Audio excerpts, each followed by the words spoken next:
Hey, ladies and gentlemen, boys and berries, here he is. Dun-dun-dun-dun, Casey and Bradley G. So you were just asking about how our clips went. We're doing a new thing on the YouTube channel where we do this long hour and then chop it up into little shorts and put it back out there and do a little test and see what topics end up getting traffic. And congratulations, Los Angeles homelessness was the popular topic. That was the number one topic, yep. So now you wonder, is it Los Angeles homelessness, or should we talk about the homelessness in Minneapolis? I think homelessness throughout the United States right now is actually pretty serious. Sure. There's a lot of homelessness going on. But I think people end up focusing on certain areas because of mainstream media, or if they're even watching that, this is a shifted topic already. We do that kind of thing. I remember channel 45911. You watched it at 5 o'clock news on 5, KSTP 5, or KARE 11. That's what you liked. But now you've got what's that one that what's his face is doing? There's Joe Rogan, and there's Tucker Carlson, and there's Candace Owens. All these political type of people. So there's zillions of channels, and then a bunch of nobodies that are out there. So you got to kind of throw things out with this. Exactly, just like us. Nobody knows who we are. We're comparing ourselves to Joe Rogan and Candace Owens. Well, we're one of the nobodies that nobody knows. Yeah, and there's a lot of them out there because we can all do this. This is very affordable. I'm doing it off the MacBook Air right now, but I could do it on my phone. Yeah. In fact, I was going to do that. I was going to put my phone up there. I just forgot. Thanks for the water. Welcome. Sustenance. So we mentioned the word, this is interesting how technology works because we mentioned the word homelessness in Los Angeles and Minneapolis and homelessness and the homelessness all throughout the country of the United States versus other countries. So we wondered, when I throw this up there, what thing will get the most topic? I don't know. Traffic. To continue along the line of the homelessness, though, I do wonder how it compares to the rest of the world. However, that's kind of an odd comparison, though. It's a weird way to compare it. I think we're one of the few countries that actually very, very much keeps track. We really try to keep track. There's not a whole lot of countries that really try to keep track. Really? Yeah. And then, of course, on top of that, you have to think how many of those people are actually homeless because they want to be homeless too. Sure. So is it a problem at that point? Well, obviously, if they want to be homeless, it's not a problem. Well, it kind of still is a problem because they're homeless and they end up doing the encampments and stuff that is like behind a daycare center or something, or in the woods somewhere. There might be other stuff that's happening. Well, so there's this one lady, I think I've mentioned it on the show before, but there's this one lady that I follow on TikTok, and she chose to live out in the wild, and that's what she did. So she had to save up $10,000 to buy all of her gear and equipment, and she saved up. She sold all of her stuff except for her van, which she used to transport all her goods to horses, so that way she can originally start and then got rid of her van too. Now she literally lives outside 365 days a year in a tent. And it's in a tent, but she roams. She goes all over the place. So she has a whole territory. She goes around. And she's on the northwest. So like last time I was watching her, she was, I think, based off of what I was seeing, she was in the Rockies, up by, I think it was up by Colorado, Idaho, areas like that, over by the Rockies. But you can tell just by the background that it was Rocky stuff. You're familiar with them. And she lives completely off grid. Well, it's different really than homelessness, though. I think the homeless is kind of a sad thing, but if someone's just living life as a nomad camping, it's not all that bad. And her and her horses. If they want to upgrade, so she just rides her horses around. She has 2 horses that she primarily uses for pack animals. she walks. And then she just goes from place to place, and then she'll camp for a little while. And she said that she, from crafts and things like that, she earns enough to be able to pay for food, pay for her cell phone bill, and then pay for odds and ends that she needs to be able to make life work out in the wild. Most of the stuff she said doesn't ever need to be replaced, and she does find roadkill, and she uses the skins from the roadkill, and she and once in a while she'll hunt for buck in order to be able to use stuff off the buck. Would you classify her as homeless then?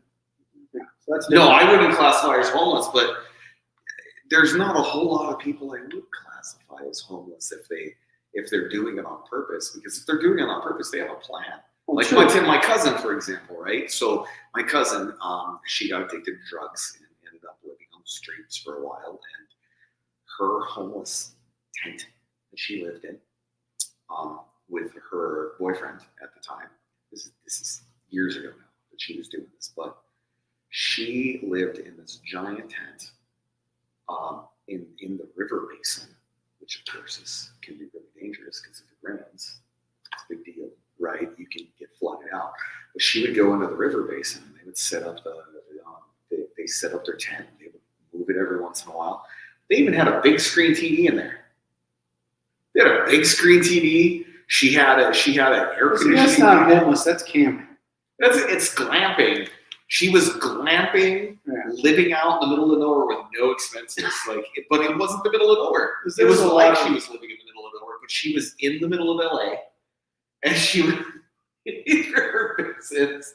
And she said, oh yeah, every single night there was coyotes and stuff like that. As long as they're not bothering anyone, because there's something that's going on right now. I just saw about in Minneapolis. There's a lot of people that have these encampments. Yeah. And someone had their house broken into and trashed, and they just took everything. Right. So that's a problem. And then the other problem would be, I guess, if someone is homeless and doesn't want to be homeless. But the problem is the criminal behavior. That's what I'm saying. So you got two different people there. You got someone that's being a criminal, stealing stuff to make money. And what is the money for? Possibly drugs or something else. Yeah, it doesn't matter. The act is criminal. So as long as you're not hurting someone else, then you're okay. But I was homeless for a little while, for about a year. But I wasn't really homeless because I was at a karate school sleeping on the floor.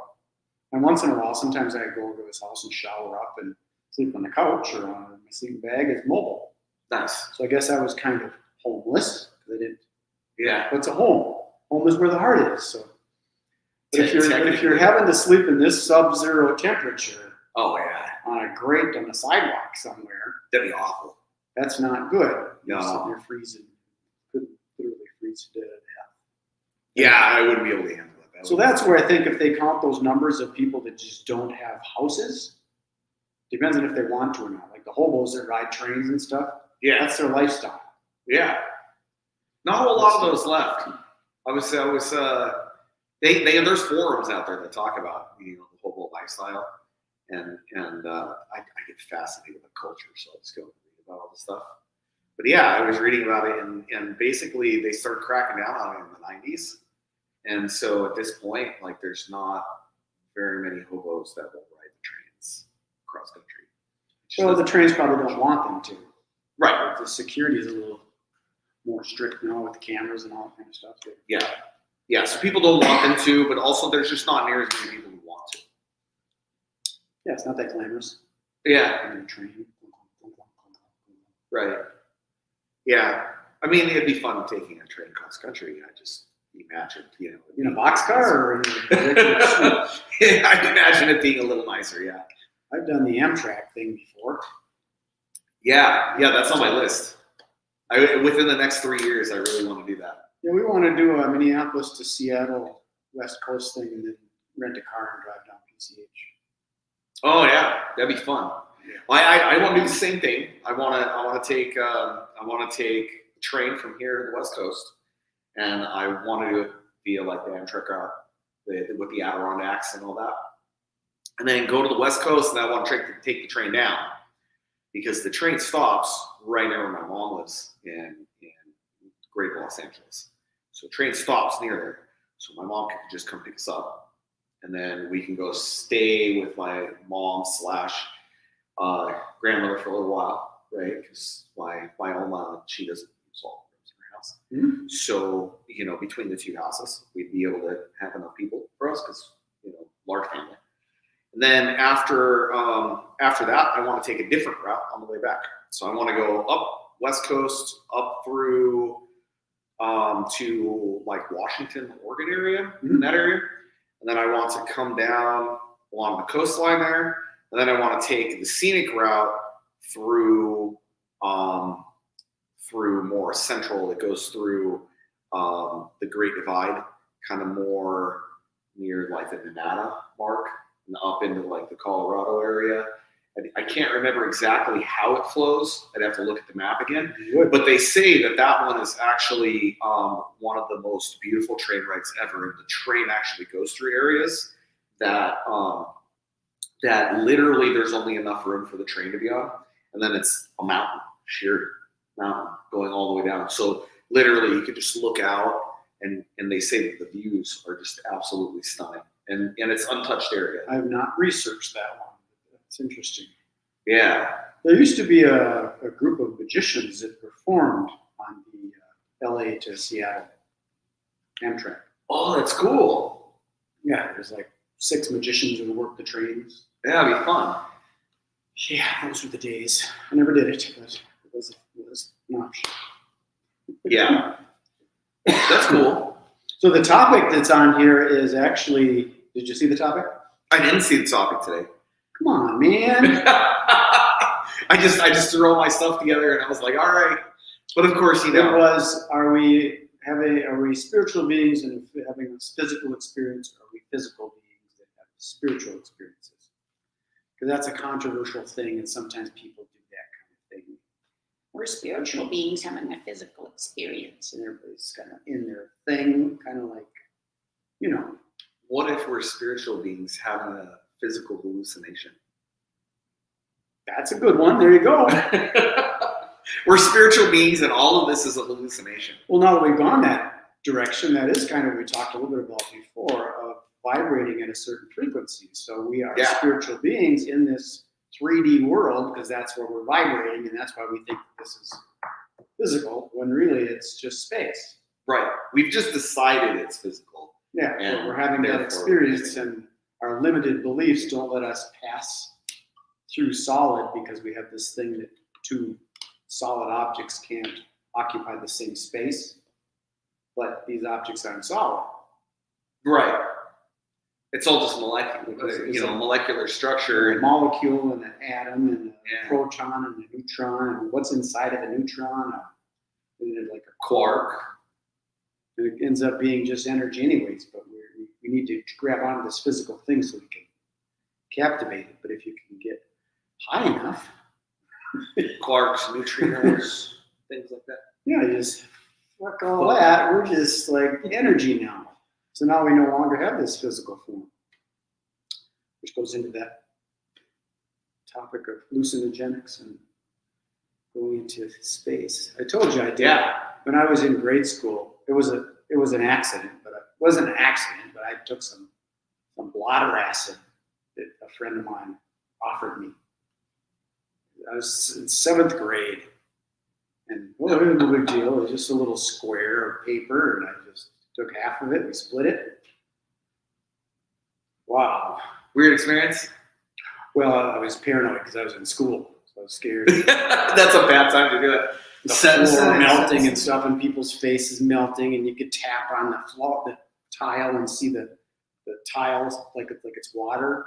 Yeah. So was it physical tile, or was I now being more in a spiritual form, vibrating at a different frequency because of the chemically induced situation where now I can make things move? I'm in control of my own, what do you call that? Like a lucid dreaming situation. Right. That's an interesting way of looking at it. The only hallucinogenic that is actually being studied to not be a hallucinogen to actually make you vibrate at a different frequency is DMT. Because the DMT, for some reason, whenever people have DMT experiences, they actually all describe very, very similar things. Very similar beings, very similar creatures, very similar landscape spaces, because sometimes you go somewhere else. And while all this is happening, the descriptions are close enough. In fact, so much so that there were two people who knew each other who did not talk about their experiences, but both of them actually experienced something radically similar. I won't say the same, but they intersected. There was an intersection. So basically, maybe one of you had this experience. If any of you have had this experience, I'd love to hear about it, post about it. So whenever they did DMT, they ended up going to this carnival space. It's like DMT is ayahuasca? Ayahuasca, the active ingredients in ayahuasca is DMT and then MAOI. So the MAOI prevents the DMT from breaking down fast, because normally our body knows how to process DMT. The theory is that we create it naturally. So there's some people who discount that, but then there's other people who say, no, the research. So anyways, it goes on and on. It's a big debate. But anyhow, so DMT, since our body knows how to handle it, breaks it down really, really fast. So if you were to take DMT, like a lot of DMT, you're still only going to have about a 10, 15 minute experience at most. So isn't time not even relevant kind of anymore? It's not whenever you're in there. I guess in your physical body it is, because it eventually wears off. Right. So then do two people that have the same experience, have they ever met each other? In that space? Yes, there is interesting. So if you go to Erowid, which is a site that documents these things, there are people who will explain what they've seen there. And some of them have experienced meeting other people there, and then meeting those people in real life, right. Being like, hey, I think I met you in blah, blah. You're going to think I'm crazy, but I met you blah, blah, blah, blah, blah. And the other person's like, whoa, like totally. Like, and they remember conversations they had. Well, you've had situations where you met somebody and the vibe was either not on or it was on. Right. Because I feel comfortable with this person or I don't. Yeah. So going back to what I was saying, though, it's really weird. So they ended up going to this carnival space. In this carnival space, there was a bunch of different beings performing, because you can't really call them human. They all looked very different. And one of them was a blue lady that was there. And this blue lady, and this and this blue lady that was one of the performers that was there. One of the guys who went into this DMT space all the time.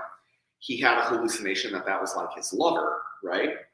And then this guy that he knew, but he never told anything about any of these experiences. He ends up going to the same space. He ends up going to this carnival space, and he ends up meeting these people there, and he's having this experience, and he ends up going, whoa, and he like opens his eyes and he looks over at the guy. He goes, man, there's this carnival that's here, and these people really love you, man. And he goes, yeah, I know, everybody loves you in DMT space, man. And he's like, no, these guys really love you. And there's this blue lady here, and she misses you. She hasn't seen you in a long time. She really loves you. And he's like, whoa, because this is all stuff he never told. He'd never told anybody before, and now his friend's experiencing the same thing and having conversations with those beings about him, about things he experienced there. So it's really fascinating. So anyhow, so I think I talked about it like 2-3 episodes ago, but I think it's there's this university in London, I believe. It's not the University of London, I don't think. But it's in the UK. I know that absolutely for sure. But there's the university there. They're actually studying DMT space. They're actually trying to map the space. because it's so consistent that they're literally able to start drawing a map of it. So when you say space, that brings in dimension.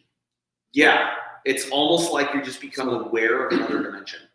So are you becoming aware of another physical dimension, or are you becoming aware of another physical imagination or vibe? So, I'll tell you my opinion on that. And then, but before I tell you my opinion on that, I will start with this. So there is a lot of discussion about what it is. Considering the consistency, I would say there's an overlap, that there's some kind of objective reality that's going on there. I don't think it's our reality. I think it's a reality that overlaps ours. And if you listen to the beings that are on the other side, like I personally have never had a conversation with those beings. I have had impressions of those other beings that have been there. I have had interaction with a creature, didn't seem alive. It seemed almost like an artificial construct to me. I can explain that in a minute. It's during my DMT trip. Yeah, it was totally tricky. But anyways, those beings regularly tell people, you're just experiencing our reality. This is our reality. Our reality overlaps yours. We exist, we coexist together. They are here and we are here. And they know we're here. We just don't know they're there. Sure, that's again that vibration thing. It's that vibration thing. Like, did you ever watch Star Trek? Oh yeah, yeah. I remember the situation where they were moving really slow, but then the small ones were moving, the other ones were moving really fast, so they could hear them vibrating. Yes. They thought it was a bug or something, but it was actually someone that was moving by them very fast. Yes. So speed was the issue there. Yeah, or the Q. Yeah. Those are awesome. I like that. Star Trek is so fascinating. They oftentimes, at least the older Star Trek, I haven't seen any of the newer Star Trek. I saw a book once, the Star Trek book that had all the different, like how the tricorder was built and had measurements and stuff on it. Oh yeah. And all that, and the phasers and the communicator and all the stuff. And what were the other aliens' name? Not the Vulcans, but the Klingon? Yeah, the Klingons. It had their language translated. Yes. It was really thick book, all of that stuff. It's really cool. There are a lot of people who learn to speak Klingon. Stuff like that, you almost think that you need to go on some kind of trip to have that kind of imagination. You know, that's actually something that I talk about often whenever I meet with people for my consulting. Yeah, by the way, if people don't know, Casey knows a lot about this stuff and other stuff, and he has a business about it. You can check it out. It's Myco Shift, like Myco, like mushrooms. It's MycoShift.com. And if you go to mycoshift.com, you can actually just get a brief about what I do, and you can book me on there. I consult for people. But yeah, so going back to my opinion about the DMT. So hearing all of this, my opinion is that we are learning to work in that space. And that's what's actually happening right now. That we as human beings, for the past few hundred years, very few of us, or I would say a few thousand years, honestly, very few of us have ever worked in that space. And not only that, but if you go to the witch burnings, right, which didn't happen very long ago, anyone who experienced any kind of different reality got killed. They were all slaughtered. It's a genetic thing that continues. We've shown these types of things. So we, as a human race, right, we have all of these things that we keep on passing on, right? So if you take all the people who have special gifts, you start slaughtering them all, it goes away for a while. Well, now we've stopped slaughtering all the people who are different, right? So now it's coming back again. So we're seeing it come back again. And that, honestly, that's they slaughter them because they're scared? Oh, yeah. That's what the witch burnings were all about. Oh, you're a devil worshiper because you're And the able indigo to children, and now they got make it the rain. ADHD kind of stuff. They're Right. on the spectrum. No, they're just enlightened. Right. Yeah, it's kind of interesting. It's you know, we have all of these shifts and changes that have been happening in our society lately, but a lot of it can be tied back to the fact that we've had a couple of really major wars, right? That have actually killed off a lot of the more aggressive of our society, right? Then we've had an extended time of peace. I know people don't actually believe that we have an extended time of peace right now.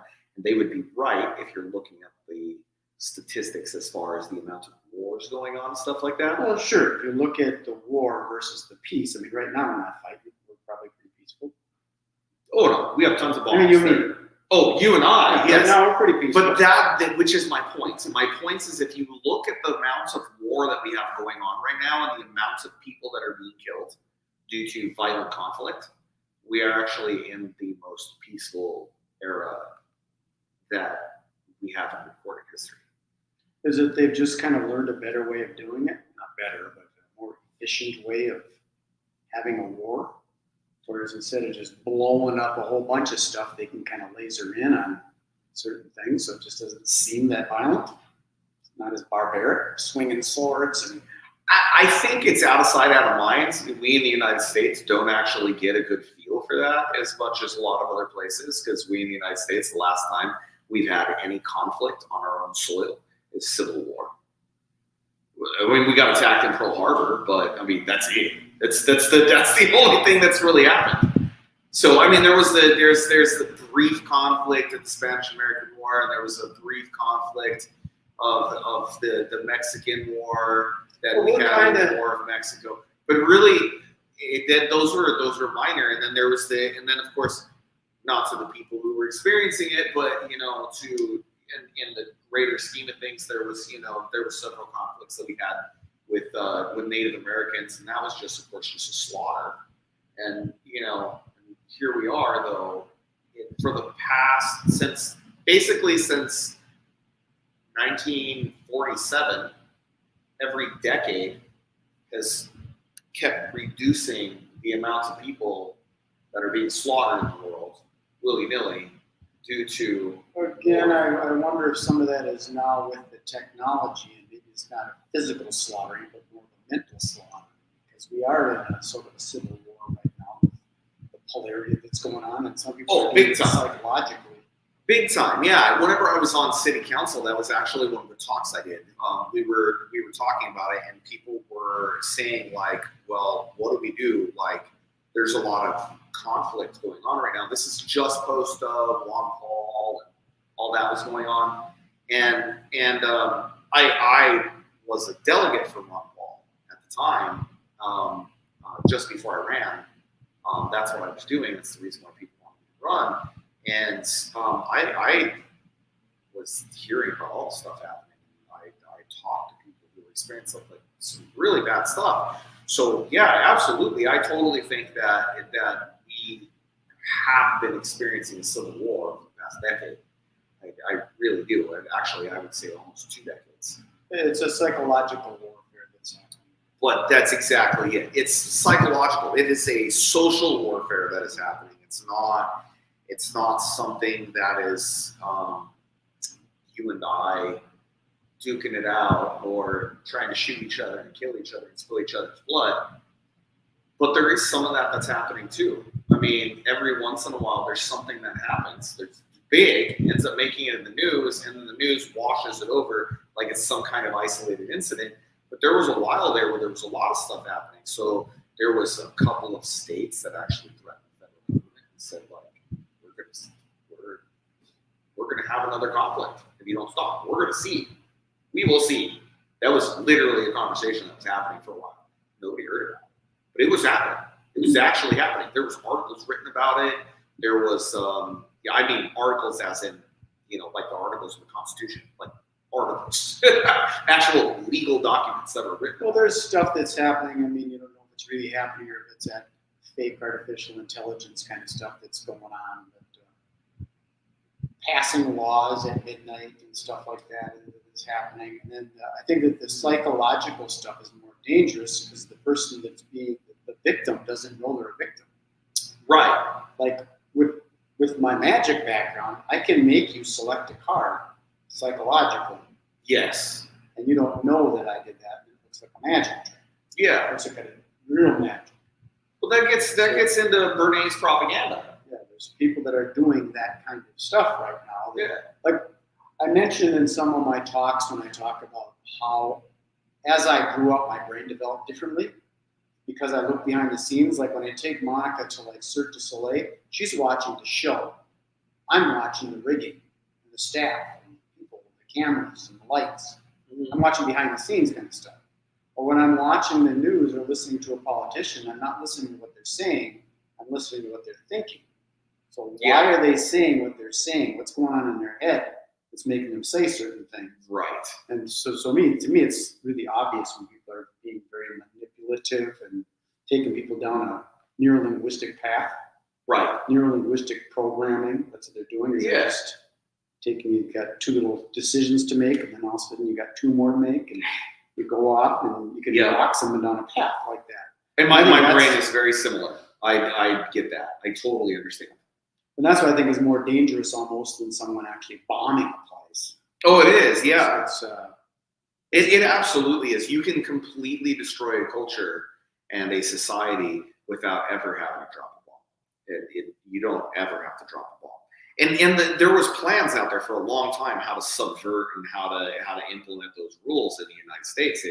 It was during the fall of the Berlin Wall, which was 1987, I think is what it was.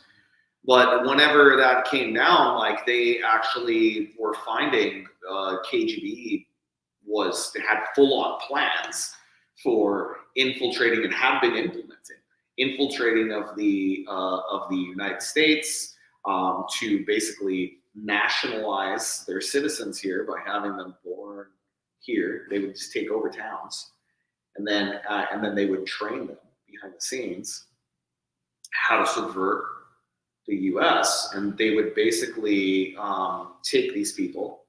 They would have them come of age, and they would train them the entire time how to think like a socialist or a communist.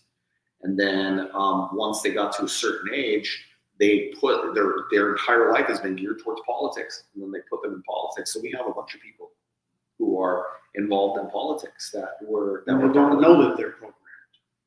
They don't even know that they're programmed. They were part of this whole experience. They've been pushed into it ever since the beginning, and there's thousands and thousands and thousands of them. It's not like this is a minor number. It's the reason why there's a big push for that right now. The first thing that they did is they put themselves into positions of education. So the first thing that they did is they went after the education. They went after, this was what was going on in 1987 that they found out about, and they had already been doing it for 20 years. And they got themselves in the positions in Department of Education. They got themselves into positions in colleges. They got themselves into positions in key positions in local infrastructure. So like teaching civil engineering, things like that. Because if you control people's education and you control their ability to be able to communicate through things like news, right?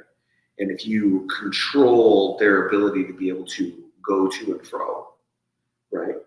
They're under control. And some of this stuff happens on sort of autopilot because once you get the thing going, they don't know that they're doing what they're doing because they're in it. Right. And then you end up having debates like about Bernie Sanders and whether Bernie Sanders is actually a socialist or a communist, whether we should let him actually in office, and what that really looks like, and whether he's actually a U.S. national who is like just a natural progression for the United States, or whether he's actually part of a bigger scheme that's trying to push socialism in the United States. And those are debates that actually happen, whether Bernie Sanders is part of that particular program. well, some of this stuff goes full circle on, like, if you take it out of the political realm of things. But when you go back to the homelessness thing, there's people that are programmed into being homeless because they don't know. Like, I have a friend out in LA, and he was sort of a criminal, and he's now a reformed criminal. And he said once that he didn't know there was another way. He was a criminal because that's the way he learned how to do things. Exactly. He didn't know that he could start a business. Right. So some of these homeless people probably don't know that because they got phones. They have an phones. iPhone. They could probably start making money talking about their homeless experience and get out of it. They Yeah. could start earning $100,000 a year. But they just don't know. Because they don't know any better. Right. They're busy learning, but they're not executing. And that's where the brainwashing actually is so critical. Because if you follow Bernays propaganda to a T, and you utilize all of these things that magicians have used since the beginning of magicianing, right? And you use all these things. Society is very easily manipulatable. Well, Very easy. victimhood is almost a badge of honor. It seems like I'm Currently. the victim, I'm the victim, I'm the victim. Yeah. And they don't know that they can get out of it. Problem with victimhood is there's always someone else to blame. Well, there's a guy, T. Hart Ecker, he used to say, don't blame, complain, and justify. And that was his solution for acquiring wealth. Right. Don't blame other people for your position, and don't complain about your position. Go do something about it, and don't justify why you're in the place. You got to get out of it. Right. Just act. Yeah. You got to take action to get out of the hole. I mean, if you're in a hole, dig yourself out of it. Right. Yeah, Edward Bernays was a very interesting character, man. I spent about 18 months studying. Like, did you ever go to college? That came from that guy. No? I didn't want to go to college. Oh yeah, completely. Whenever I was a kid, my grandfather was big into learning on your own, and he would tell me all about that. And my grandfather actually taught himself how to read. He was an old farm boy who was growing up. His dad was a foreman during the Great Depression, and so they just had to follow wherever there was work. And so my grandfather ended up having a lot of horror stories. Like, I'm definitely going to write a book about it one of these days. It's been something that's been on my mind for probably 15 years now. And now that the older generation is actually dead and dying, it makes sense to just start telling these tales, because nobody remembers what the Wild Wild West was anymore. But I can't imagine how that was, where you actually, you got guns and you go shoot each other, wasn't even walk down the street. Guns were actually far less common than people think. And this is from my grandfather. I was talking to my grandfather about it. He goes, people didn't get a gun. You didn't want to get a gun. But you might want to stab them. You might want to choke them to death. You might want to beat their head into the pavement. He said that was common. That was common. It was I suppose it was probably something that was probably kind of expensive. It wasn't just expensive. It was loud. It was obnoxious. It was more random. It was something if you're that carrying it on your hip and you're a threat. Yeah. Yeah, my grandfather told me tales about the area that he grew up in. I'm not going to talk about it too much because, like, obviously some of those things were probably very illegal that happened. But he told me tales about how whenever he was a kid and there was all of these crimes that were happening all the time. He had to go into, it was in Northern California. I can't remember if it was Sacramento or San Francisco. I can't remember, because he did live near both of those at one point. And he was, like I said, they were farmhands and they followed the farms, and he was just the foreman. But he couldn't even afford shoes, because this is during the Great Depression, this particular tale. And so he would have to go in to go sell newspapers. And mind you, he was only like 5, 6, 7 years old at the time. And he has to go in, he has to hitch a ride with the farmers that are going in to go sell their goods and stuff like that. While his dad and everybody else worked, he'd have to go on the back of one of these, right on into the main city, and then sell newspapers. He had to find a job. He had to find a way to make money. The only thing that was available to him was to sell newspapers because he couldn't really read. He couldn't read yet. And so he started selling newspapers, and the Pachucos, they didn't like it. Pachucos, you have to look up what that is, but they were basically zoot suiters that were on the West Coast during this time frame. And anyway, so a lot of times they were, they happened to be Chicano, but it wasn't always. But anyway, so the zoot suiters, they didn't like the fact that my grandfather was there because that was their territory, their corner. So they took my grandfather. And I think the first time that this happened to him, like the first time that something really bad like this happened, he was only like 5 or 6. And just whenever he had to start doing this. And they held him down.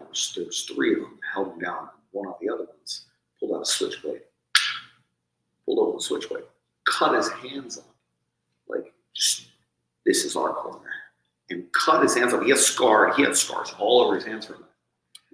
And they just cut his hands up and sent him away. So he goes back home, and his dad goes, all right, well, I guess it's time I have to teach you how to fight.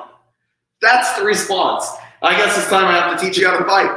Cleans his hands up, gets his hands all like, healed and looking better, and sends him back out.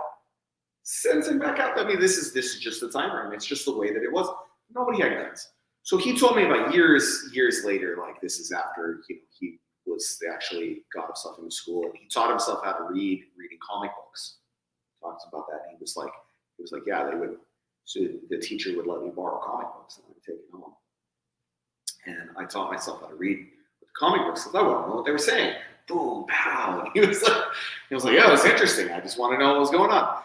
So he would read those comic books until he learned how to read. And basically, like, long story short, in regards to the guns, he was telling me about how they would take a whole bunch more story in there. But they would take these things. They would call them zip guns. That's what they would call them. Like, yeah. So they would take them. They would take like a piece of wood or metal clamp or pipe wrench or something you can hold it with, right? And then they would take a pipe that was just large enough to hold a 22 shell, right? And you just put the 22 in there, and because the lip comes out, and then hit on the ridge, and then you get a rubber band, like surgical rubber or something like that, right? That's strong enough, and you would just clamp it to the edge, right? And you put a little nail in it or something else that acted as a striker, and they would just literally just bam. And that was the guns those were the guns that they would create during the time. People could do that now. You do that now. There's nothing to stop people from doing that, and they're just as deadly. In fact, they're more dangerous in a lot of ways because basically the way that you get rid of it after that point is all you do is you take it apart and you throw away the parts in different areas. You take the barrel, which is just a piece of pipe. You take it to a different area, and everybody had access to machinery during this time frame. Nobody would question a kid going up and going sawing up a piece of iron. Nobody's even going to question that. And then they would and then they throw all the pieces away. Now you don't have any evidence of anything ever happening. So it was a crazy time frame, but guns were not the way that people did things back then. It was, yes, too expensive was one thing, but also on top of that, just they didn't prefer it. They preferred up close and personal. These people were brutal. They preferred up close and personal.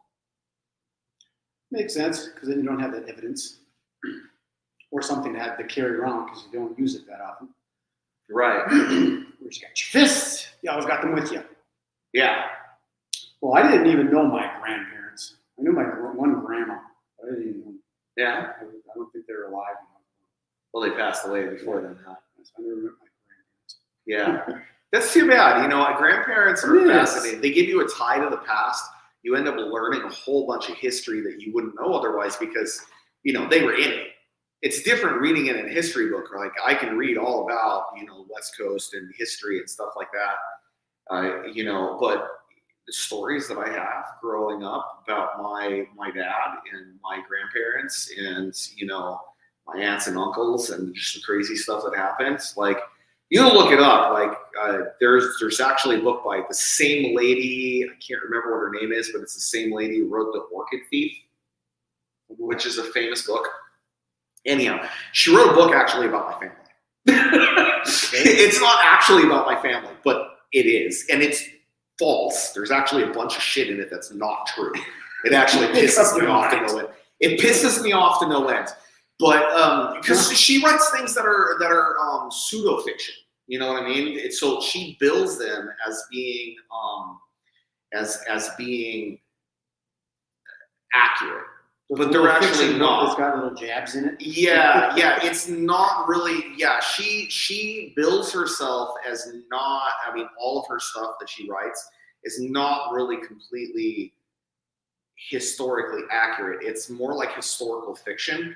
But it's about the Los Angeles library fire.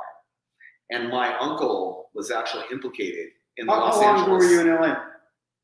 I mean, were you born there? I was born there. And then I lived there until I was 21. Oh, yeah. Right in LA. Pretty much. I mean, just south of there. It was LA proper. I mean, Los Angeles, if I go back there today, it's Los Angeles PD who takes care of the area. But I mean, I lived in one of the suburbs, and it's just a great sprawling area. So it's just what it is. But yeah, so it's interesting though. Like just all the tales that you end up getting from the area, like all of that, it's just crazy. The Los Angeles library fire, I was staying with my uncle. So my uncle, he was a bullshitter, and he loved bullshitting, and that was really what it was. And he loved spinning a tale, and it wasn't even anything he ever did maliciously. And he wanted to work in Hollywood. In the so movies. you mean he just embellished on the truth, kind of thing? So he ended up arriving at the Los Angeles library fire right at the end of it, like as they were like hosing it down, and then he people were like, oh, they were interviewing people, and of course he wanted. And so he embellished his tale about how he saved people from the Los Angeles library fire. How he went in there and he was saving people from getting robbed. And then whenever they interviewed again, he goes, I lied. I'm sorry, I lied. Here's the truth. And he told them the truth, but then they wouldn't believe him because he already lied. Sure. And they knew he didn't do that. So wolf. So then they wouldn't believe him. And then so after that, they made him suspect number one. They probably never solved it simply because they ended up following him instead of the real person who did it. My uncle was not a malicious person. He was actually a super agenda when he was trying to distract them from. No, absolutely not. My uncle was actually a really good guy. He was actually a really nice guy. He was really kind, but he was. But maybe he was psychologically manipulated and didn't know what he was doing. I doubt that, actually. I doubt that. No, he was just he loved to spin a tale. There was actually this tale about how whenever he was a little kid with a trike, that, you know, where there was this like toy that he borrowed from one of the neighbor kids, and his big brother, like, he hadn't returned it for a while, so his big brother came over and he was gonna beat him up. He was like, I need to get that toy back. And he was going to beat him up, and he came over, and the older kid was like ready to beat him up, and so they were like, grandma was like trying to get the kids out there to go like resolve the situation before he got his ass kicked, and then my grandfather's watching the whole thing, and he's like, wait, I want to watch this, and so my grandfather stands there and he's watching because he's not, you know, somebody's going to get a bloody nose or something like that. My grandfather's like, okay, whatever, boys will be boys. And he's watching this thing, and pretty soon he sees this big kid. He's towering over him, threatening, and then pretty soon he's going to go. Goes to go hand the toy back. And then the older kid takes the toy and he's looking at him and he's listening to him and he goes, then pretty soon he gives the toy back to the kid, to my uncle. He pats my uncle on the back and he goes, shakes his hand and walks away, leaves the toy with him. And my grandfather he's like, what the heck just happened? Goes and he asks him about it. He goes, oh, I just convinced him. This is my uncle's house. So he was a bullshitter. He's just being a lawyer. Yeah, exactly. He could have ended up being a lawyer, but he wanted to go into Hollywood. He ended up dying in this really freak thing that happened in Southern California. I shouldn't say in it, but because of this situation. There was this famous incident that infamous, I should say, about this guy who ended up getting AIDS, blamed the gay people, and then he dirtied a needle. And then he went to a local shopping mall or something like that. And he basically was known for having a lot of homosexuals there. And so he stabbed the dirty needle, stabbed several people. And my uncle was like one of the last ones that got hit with it. He got AIDS. Crazy. Yeah. But it's a famous incident. Where did we go? Yeah. I got to talking about my crazy family and all the weird tales because I was talking about now that we don't know the bullshit coast. Oh, because of the BSing, yes. Well, I would say go read that book, but I don't want anyone to go read someone else's book and give them money off of lying about my family. No, there's actually so many things. Actually, my family's been in the newspapers like a bunch of times in Southern California for crazy things. Usually not good things. And my family was. How much time you got? They were crazy. We got about 5 minutes left. But self-education was part of what we were talking about before we looped around a whole lot. And my point was that growing up in that area, and I was learning about all this history, and I was learning about all this stuff with my grandfather, and I got really fascinated by the culture of these areas, these subcultures, because I lived in them. I lived in the subculture. I knew that there was no other culture that was like it. And I was very interested in all these little microcultures that are all over the place. And so I got really interested in sociology and group anthropology, things like that. And I started just reading books on it. I was like 9 years old because it was whenever we were first moving in to a new hall. Whenever I was a kid, and I was about 9 years old. Yeah, no, 8. It was 8 because it wasn't right before my brothers were born. It was just a little bit before that, but we had just moved in, and essentially, I went into the garage and I found 2 books that I just found absolutely fascinating. One was called The Psychology of Normal.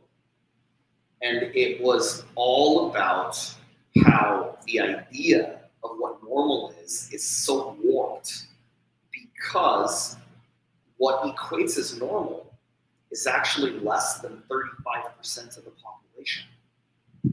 It's only about 35% of the population that actually qualifies as normal because it's all based off of averages. Everyone is outside of that. So this whole idea that people have in their head where they tell themselves, oh, I just wish I could have a normal life. You are having a normal life. You're not in that 35%. If you were in that 35%, you would be experiencing what society thinks is normal, but is, because of the grand idea of what is normal. With TV and everything like that, considers it normal. It's sort of a democratic thing where everybody agrees that this is normal. Kind of, yeah. But none of it is really normal. It was a big, thick book. And the other one was called The History of Sex. And it was the anthropology of sex throughout history. It was fascinating. And it was talking about how, where makeup came from and tribal societies that actually there were one of the biggest impacts in there was actually this one particular tribal society that worshipped a deity that had a large phallus, and they had a statue that was like about this tall. So in case nobody knows, it's about like maybe 3 to 4 feet. 3 feet? Yeah, about that, maybe 3 feet. Yeah, and then the phallus was actually larger than the statue. Big phallus and a little tiny statue, and they basically their whole social order was based on size of the member. It was very, very weird. It was carvings like that in Indonesia and of course Jamaica. A lot of that kind of wood carvings and stuff. Yeah, there's this one tribe that wears a it looks almost like a bamboo shoot, and they carve it out in the middle, and they wear these really long bamboo shoots that they tie around their necks, so they stick straight out, and they wear them right over the shaft, and they just like they put it right over it, and then they tie a little string around their neck so it goes boop, and it just bobs around while they're running around hunting with these. I think I saw something like that on National Geographic. It's really interesting, but yeah, I mean, I was just a tiny kid whenever I found all this stuff. That was literally like sparked a lot of my So you could have went down a different path. I don't think so. I really don't, because I've been interested in so many different things throughout time. Every single time I find a new thing that fascinates me, I just latch onto it. And I start reading a ton of books on it. I start looking at research. I just every single time. I did it with quantum physics. I did it with anthropology. I did it with archaeology. I did it with I did it with architecture. I did it with computers. You just get into a lane and you just consume as much as you can until you get into a different role. Until it bores me. And if I learn enough to where I can talk about it, and then that's all that I really am interested in. We've got a couple more minutes. Why don't you do a commercial for the facility that we're in and your Lyco Shift business and your Authentic Reflections? Absolutely. So Your Authentic Reflections is my wife's photography studio. You can look it up, yourauthenticreflections.com. Go on there. There's a bunch of pictures that are all discussed, or not discussed. They're all imaged there, so you can see her work. It is not a normal photography type session. So what you're actually doing is whenever you sign up with her, is you're signing up for an experience. So the entire thing was built from the ground up to be a luxury experience for people who really just want to have an amazing gift and be treated like a king or a queen for the amount of time that we work with you. And while the shoot only lasts one day, the entire experience can last a couple of weeks, because whenever we work with you to begin with for the initial booking, we actually go through a personality assessment with you. Once we do the personality assessment, we actually have a follow-up call. And at that point, we talk about all of the clothing that you wear, the type of clothing that's going to work best on you based on the personality assessment, and in which, of course, we confirm all of that whenever we talk to you. And then at that point, she goes through people's closets with them in order to help them find the clothing. She will go to your house in order to get to know your space that you're in, so that way whenever she takes photographs, they're actually designed around the way that your decor is. So she puts up the correct wall art in your space. We have a really great app that actually takes her photos and the different picture frames and everything, and she can actually show what that'll look like in your space. It's similar to kind of like, the way that works with the Amazon app. You can actually hit that kind of virtual reality thing. It's augmented reality. And you can put an object in your space and it'll kind of make an object look, except that this is all pre-done, so that way you can see that. And it's amazing. It's a great experience. If you're even the slightest bit interested in it, I would recommend, again, go to yourauthenticreflections.com. Book a consultation call. Consultation calls are free. You don't have to pay for anything in regards to that. And you could actually learn a lot about yourself and get a completely new wardrobe, and she can help you with that. It's amazing. On my end of it, I do myco shift. Again, it's here at the Your Authentic Reflection Studio. And myco shift, mycoshift.com. I do consulting with various different things, but I specialize in psychedelics. So anybody who's interested in what it's about, the types of health benefits you can get, what you're going to experience, what the correct dosage is for what you're trying to achieve, how to achieve certain specific goals. There's a lot of evidence that's out there right now of people who utilize various different psychedelics. They use them for everything from enhanced creativity, enhanced wellness, getting rid of certain illnesses. All of these things are all utilize psychedelics. They're quite amazing. So I would highly recommend, if you are interested in doing that, just spark up a conversation with me. I'd be happy to talk to you about it. And you can book me on mycoshift.com. Perfect. That's a wrap. Well, I appreciate you. Yeah, We absolutely. went off on some different tangents like we do, and it'll be interesting to see how this all chops out into different topics. So I'm going to sign this one off. Thank you very much, ladies and gentlemen, boys and berries. Enjoy the rest of your day. Be good, be kind, be nice. Did I say be nice? Be nice. See ya.